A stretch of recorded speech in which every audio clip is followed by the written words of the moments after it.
Hello hello. हाँ, hello dear students, नमस्कार। हमारे YouTube channel SCC online classes में आपका स्वागत है। जैसा कि आप सभी को पता है कि हमारे चैनल पर 11th क्लास की एनसीईआरटी फिजिक्स का सिलेबस कंटिन्यू चल रहा है, तो उसी की श्रृंखला में आगे बढ़ते हुए आज का हमारा टॉपिक रहेगा बेटा क्षैतिज प्रक्षेप का पथ। आज पढ़ेंगे हम क्षैतिज प्रक्षेप का पथ। इससे पहले हम तिर्यक प्रक्षेप आपको पढ़ा चुके हैं, ठीक है ना। तिर्यक प्रक्षेप के बारे में जितने भी सूत्र होते, जितने व्यंजक होते, उन सारी परिभाषाओं को, व्यंजक को हम पढ़ा चुके हैं। यदि या तो आपको उनका लिंक इस वीडियो के डिस्क्रिप्शन में मिल जाएगा, या फिर नहीं तो आप हमारे चैनल की प्लेलिस्ट एनसीईआरटी फिजिक्स क्लास 11 2023 और 24 में भी जाकर आप क्रम से वीडियो को देख सकते हैं, ठीक है। तो एक बार हम पिछला आपको रिवाइज करा दें कि हम पढ़ क्या रहे हैं, प्रक्षेप गति। क्या पढ़ रहे हैं, प्रक्षेप गति। और पिछली वीडियो में बताया था कि प्रक्षेप गति कहते किसे हैं। जब आप किसी वस्तु को ऊर्ध्वाधर से भिन्न किसी अतिरिक्त या अन्य दिशा में फेंकते हो, ठीक है ना, तो वो गुरुत्व के अधीन होकर ऊर्ध्वाधर में गति करती हुई और क्या करती है, पृथ्वी के किसी अन्य स्थान पर या अन्य बिंदु पर गिरती है। और उसी की गति को क्या कहते हैं हम, वस्तु की उसी गति को क्या कहते हैं, प्रक्षेप गति कहते हैं। अब जैसे प्रक्षेप गति कितने प्रकार की होती है, दो प्रकार की होती है। नंबर एक तिर्यक प्रक्षेप और नंबर दो क्षैतिज प्रक्षेप। जिसमें हम तिर्यक प्रक्षेप तो सारा पढ़ चुके हैं, अब पढ़ना हमें क्षैतिज प्रक्षेप। तो देखिएगा, ये आपके सामने चित्र है, ठीक है ना। इस चित्र में देखो, ये आपका नीचे जो बना है ये है पृथ्वी तल। क्या है ये, पृथ्वी तल है, ठीक है। ये नीचे बना है पृथ्वी तल, इसको हम क्षैतिज तल भी बोल सकते हैं। अब हमने क्या किया, पृथ्वी तल से h ऊंचाई पर गए। पृथ्वी तल से कितनी ऊंचाई पर गए हम, h ऊंचाई पर गए। अब h ऊंचाई हो सकता है किसी कोई भवन हो या कोई मीनार की चोटी हो, कहीं भी आप खड़े हो, किसी भी भवन के शिखर पर खड़े हो, भवन के शिखर पर। लेकिन वो जहां भी आप खड़े हो, जिस बिंदु पर खड़े हो, वो बिंदु पृथ्वी तल से कितनी ऊंचाई पर है, h ऊंचाई, ठीक है। तो h ऊंचाई पर आपके पास कोई बिंदु है।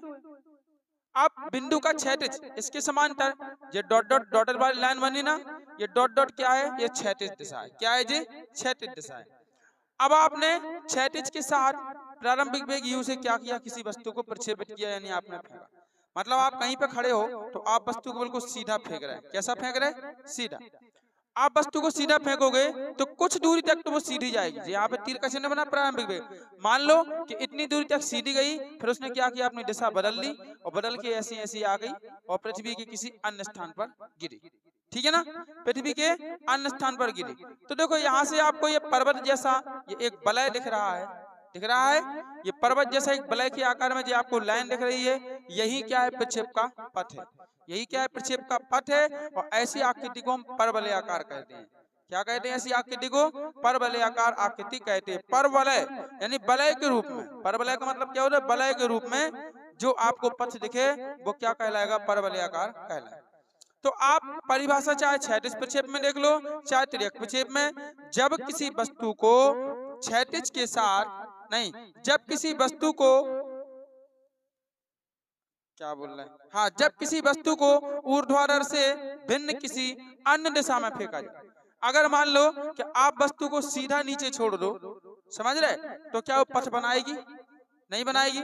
आप ऊपर से खड़े होकर सीधा नीचे फेंकोगे, डायरेक्ट कहाँ आएगी, वो नीचे आएगी। फिर उसका कौन सा पथ बनेगा, कोई पथ नहीं बनेगा ना। हमारा क्वेश्चन क्या है, हमारा क्वेश्चन है सिद्ध कीजिए कि क्षैतिज प्रक्षेप का जो पथ होता है वो कैसा होता है, परवलयाकार होता है, ठीक है। तो हमें भैया परवलयाकार दिखाना है। अगर हम वहां से क्या करेंगे, वस्तु को सीधा नीचे फेंक देंगे तो ऊर्ध्वाधर वो नीचे गिर जाएगी और किसी भी प्रकार का पथ नहीं बनाएगी, ठीक है ना। इसलिए हमें क्या करना है, वस्तु को ऐसे फेंकना है, सामने। कैसे फेंकना है, बिल्कुल ऐसे सामने फेंकना है, क्षैतिज दिशा के साथ। क्योंकि देखो, जब आप पृथ्वी तल पे खड़े होकर वस्तु को फेंकोगे तो क्या कहलाएगी, वो तिर्यक प्रक्षेप। क्या कहलाएगा, तिर्यक प्रक्षेप। और जब h ऊंचाई पर आप किसी बिंदु पर खड़े होकर वस्तु को फेंकोगे तो क्या कहलाएगी, क्षैतिज प्रक्षेप। क्या कहलाएगा, क्षैतिज प्रक्षेप है। तो आपको क्या करना है, बिंदु ओ से बिल्कुल सीधा फेंकना है, वो ऑटोमेटिक ही नीचे मुड़ जाएगी। क्यों, क्योंकि नीचे क्या है, गुरुत्वीय त्वरण काम कर रहा है। क्या कर रहा है, नीचे गुरुत्वीय त्वरण काम कर रहा है। तो आप सीधे फेंकोगे, लेकिन सीधा कुछ देर तक, मतलब कुछ दूरी तक जाएगी, अल्प दूरी तक, कुछ दूरी तक सीधी जाएगी और बाकी बाद में अपना रास्ता मोड़, मतलब अपना रास्ता क्या कर लेगी, बदल लेगी, ठीक है ना, और परवलयाकार पथ बनाते हुए पृथ्वी तल के किसी अन्य स्थान पर गिरेगी। तो बात समझ में आई। तो ये है क्या है आपका प्रक्षेप गति की परिभाषा, ठीक है। अब हम देखेंगे, हमें सिद्ध करना है कि क्षैतिज प्रक्षेप का जो पथ होता है वो कैसा होता है, परवलयाकार होता है। तो मान लो कि ये आपके पास पृथ्वी तल है और पृथ्वी तल से h ऊंचाई पर स्थित कोई बिंदु O है। इससे आपने किसी वस्तु को क्षैतिज दिशा के साथ प्रारंभिक वेग कैसे फेंका, u से फेंका। प्रारंभिक वेग आपने u से फेंका, तब इसमें कितनी गतियां होंगी, 2 गतियां होंगी। कितनी गति होंगी, 2। तिर्यक में ही बताया था और क्षैतिज में भी हम बता रहे हैं कि गति कितनी होती है, 2।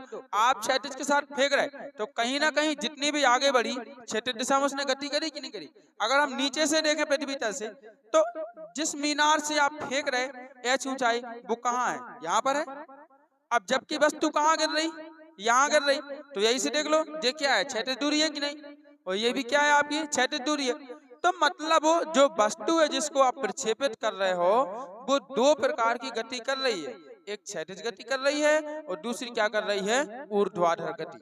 एक क्षैतिज गति करेगी और दूसरी क्या करेगी बेटा, ऊर्ध्वाधर गति। तो हम क्षैतिज गति के लिए निकालेंगे और साथ में ऊर्ध्वाधर गति के लिए भी निकालेंगे, दोनों के लिए मान लिखेंगे, ठीक है ना, दोनों के लिए मान लिखेंगे।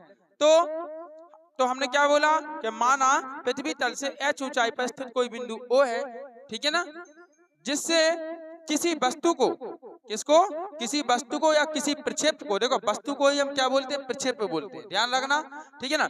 तो जहां से किसी वस्तु को क्षैतिज दिशा के साथ प्रारंभिक वेग u से क्या होता है, फेंका जाता है, ठीक है। तब आपको पता है इसमें 2 गति होगी, तो तब लिखेंगे हम क्षैतिज गति के लिए, क्या लिखेंगे तब, क्षैतिज गति के लिए।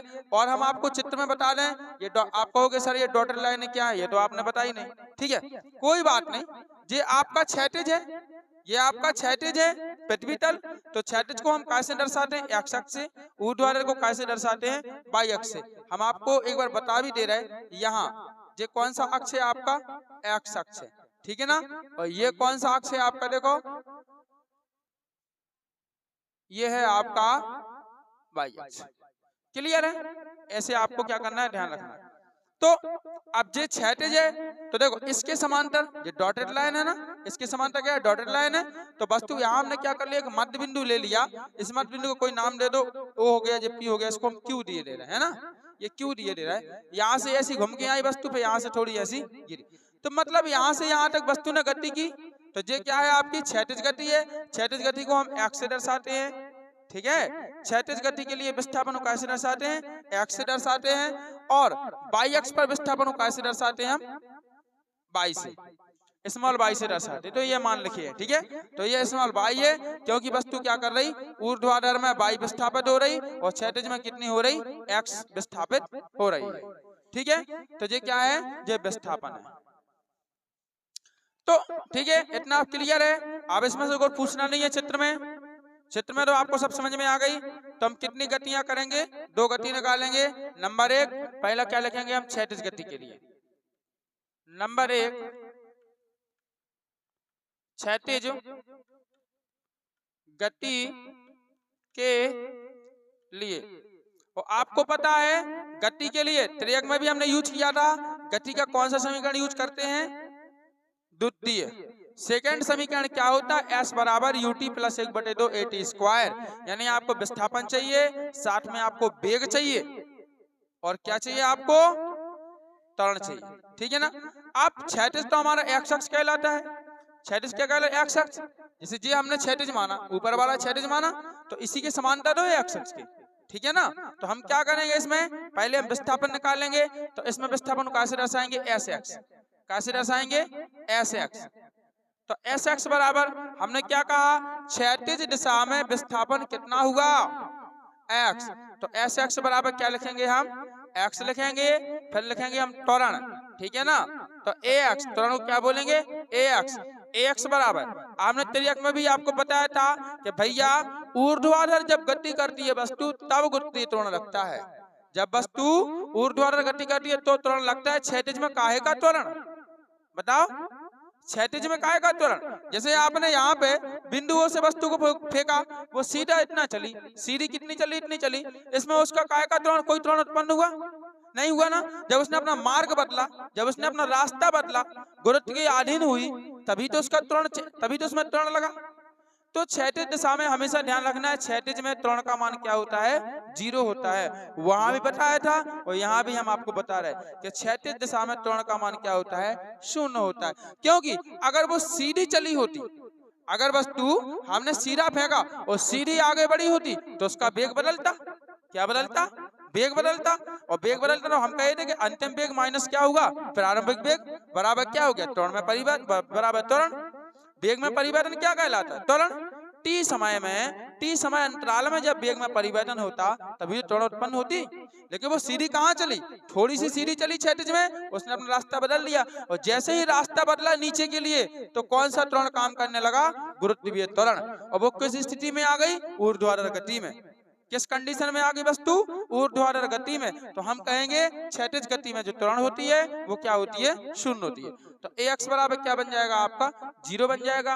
एक और बचा हमारे पास वेग ux, ठीक है। तो आपने क्षैतिज दिशा के साथ किस वेग से फेंका था, u वेग से। किस वेग से फेंका था, u वेग से। तो ux बराबर कितना हो जाएगा आपका, u बन जाएगा। क्लियर, इतना आ गया, कटर नहीं है, ठीक है ना। तब क्या करेंगे, गति के द्वितीय समीकरण से,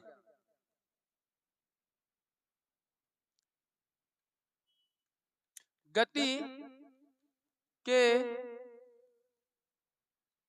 द्वितीय समीकरण से क्या होता है, गति का द्वितीय समीकरण बताओ। s बराबर ut plus 1/2 AT square. X अक्ष के लिए है, क्षैतिज गति के लिए निकाल रहे, एक्स जोड़ दो संकेत में, क्या कर दो, एक्स जोड़ दो, सिंपल है, ठीक है। इतना बात सबको समझ में आया। जरा मान रखो उठा के, एस एक्स का मान कितना है, एक्स है। यू का मान कितना है, यू एक्स का, यू है, टी का टी ही रहने दो, प्लस 1/2 इंटू एक्स का मान क्या है, 0 है, इंटू और टी का टी ही रहने दो। क्लियर है, क्या किया हमने, उठा के मान रखा है। फिर देखो जरा, तो एक्स बराबर यूटी को जो कहते रखो, यूटी, अच्छा जे 0 है, 0 का टी स्क्वायर में गुणा हुआ तो 0, और 0 का 1/2 में हुआ तो भी 0। ये सब 0 हो गया, तो 0 को लिखने का जरूरत नहीं है। तो x बराबर ut निकला। अगर हम यहाँ से t का मान निकालना चाहें तो t बराबर क्या मिलेगा, मैं u बटे ना x बटे u, क्या मिलेगा, x बटे u मिलेगा। पक्षांतर हो रहा है ना, एक मिनट, ठीक है। तो x का t का मान चाहिए तो u को यहाँ ले आना पड़ेगा, तो x बटे क्या मिलेगा, u मिलेगा। समीकरण नंबर कितना हो जाएगा, 1। क्लियर है। अब इसी प्रकार बेटा क्या करेंगे, हम ऊर्ध्वाधर गति के लिए निकालेंगे। अब लिखेंगे क्या, ऊर्ध्वाधर गति के लिए,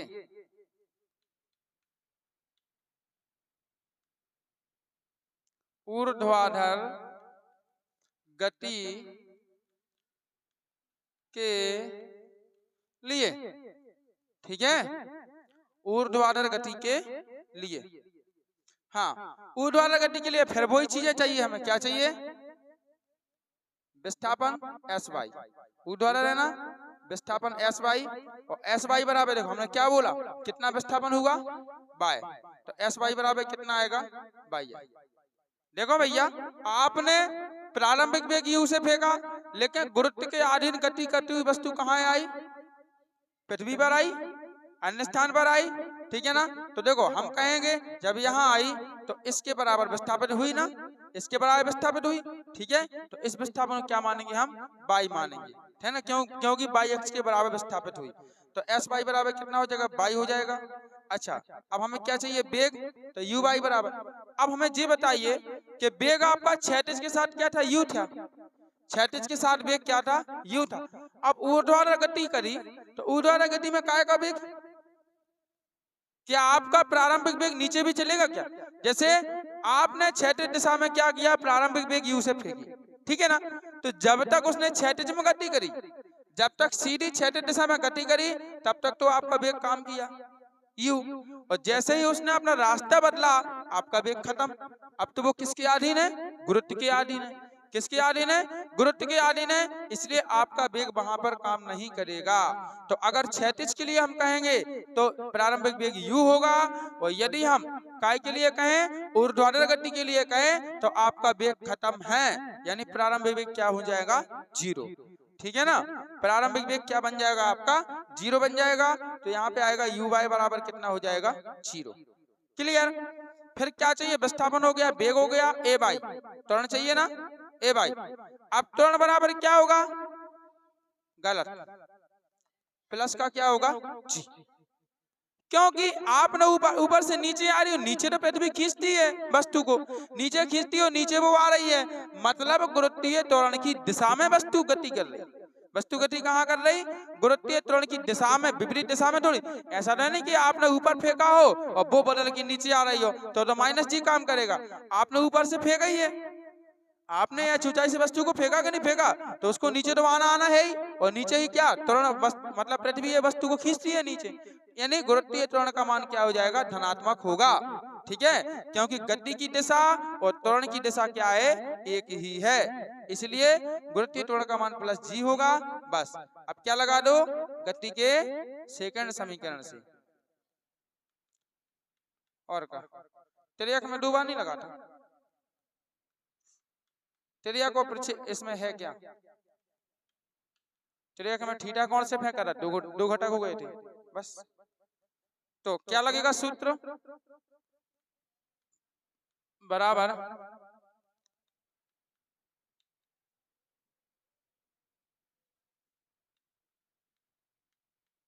सबके मान लग लो। एस वाई का मान कितना है?